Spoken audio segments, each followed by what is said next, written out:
काइंडेक्स platform, आज आराम से बोलेंगे, पहले मैं रीड करूंगी आप फिर आंसर करेंगे, ठीक है, कंट्रोल करके। आज पूरे उस जोन में जाओ जितना, जैसे वो प्रोसीजर चलता है ना इंटरव्यू में भी, जब तक क्वेश्चन नहीं खत्म हुआ तब तक नहीं आप बोलेंगे, ठीक है। नहीं तो आपको पता कैसे लगेगा, पता लगा इंटरव्यूअर बोले कि मैंने कुछ और पूछना था, आपने तो पहले ही आंसर कर दिया, बस शांति। अब चलो, काइंडेक्स प्लेटफॉर्म 2026 अभी न्यूज में था। ये न्यू इनिशिएटिव है इंडिया और कौन सी कंट्री में? साउथ कोरिया, ठीक है। इंडसेक्स किसके साथ था? US.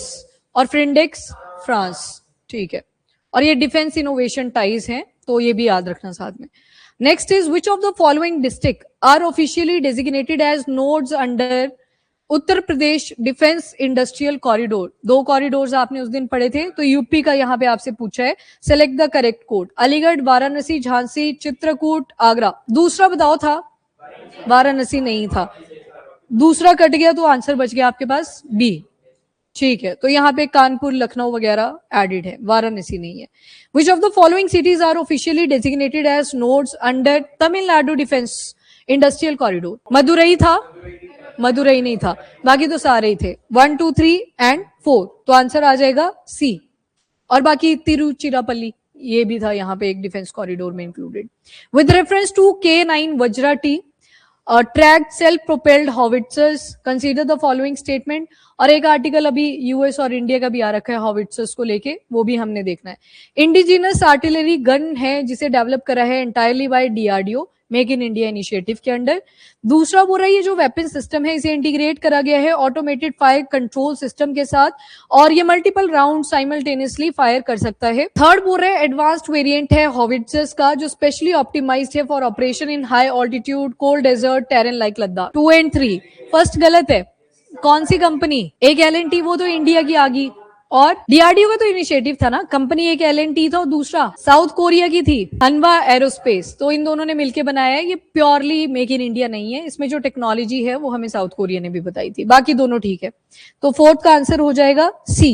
Which one of the following group of item is included in India's foreign exchange reserve? तो यहाँ पे आपने 4 कंपोनेंट्स पढ़े थे, उनमें से कुछ आपको यहाँ पे दिखाई देंगे। Foreign currency asset, gold holding of RBI and SDRs.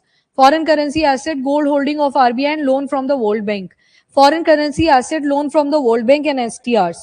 Foreign currency asset, special drawing rights and loan from the foreign country. A, loan नहीं था ना इसमें, लोन वाला आप कट कर सकते थे, तो आपके पास आंसर बच जाएगा foreign currency asset, gold holding of RBI and STR, special drawing rights. Answer आ जाएगा A. With reference to balance of payment framework of country consider the following statement. याद है बीओपीस? ठीक है। अब रेमिटेंसेज जो घर भेजे जाते हैं बाय ओवरसीज सिटीजन्स या वर्कर्स, इनको रिकॉर्ड करा जाता है as a credit item under the capital account. Number 2 बोल रहा है करंट अकाउंट डेफिसिट किसी भी नेशन का वो फाइनेंस करा जा सकता है net inflow under the capital account, मतलब उससे भरपाई एक तरह की।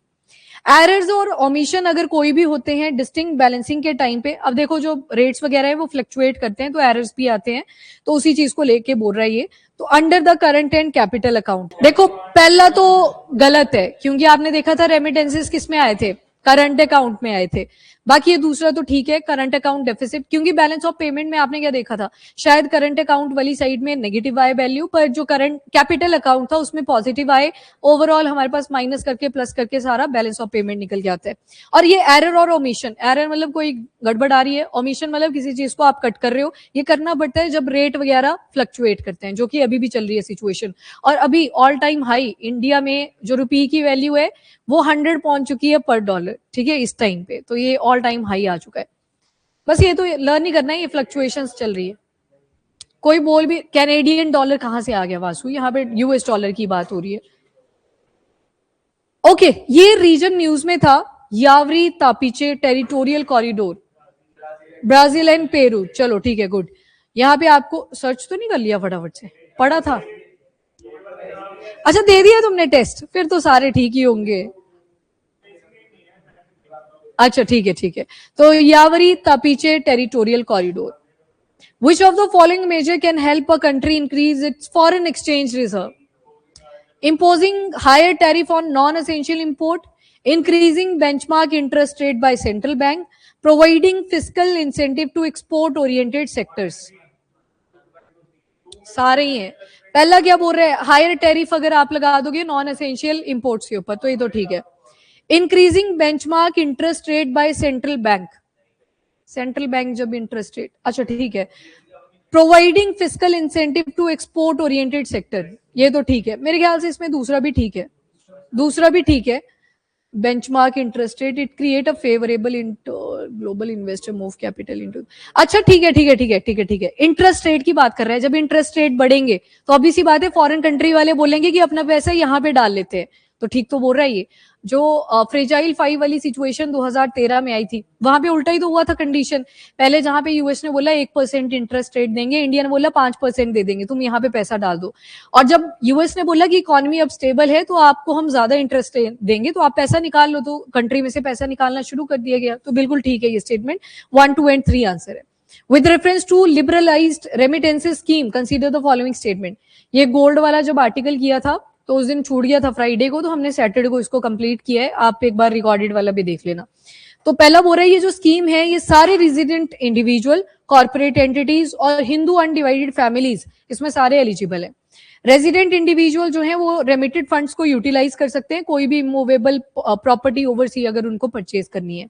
थर्ड बोल रहा है जो स्कीम है ये officially reserve bank of India ने 2014 में लॉन्च करा था। पहले तो तीसरा बताओ, तीसरा तो गलत है, 2004 में आई थी ये पहली बात, तो इसको साइडलाइन कर दो।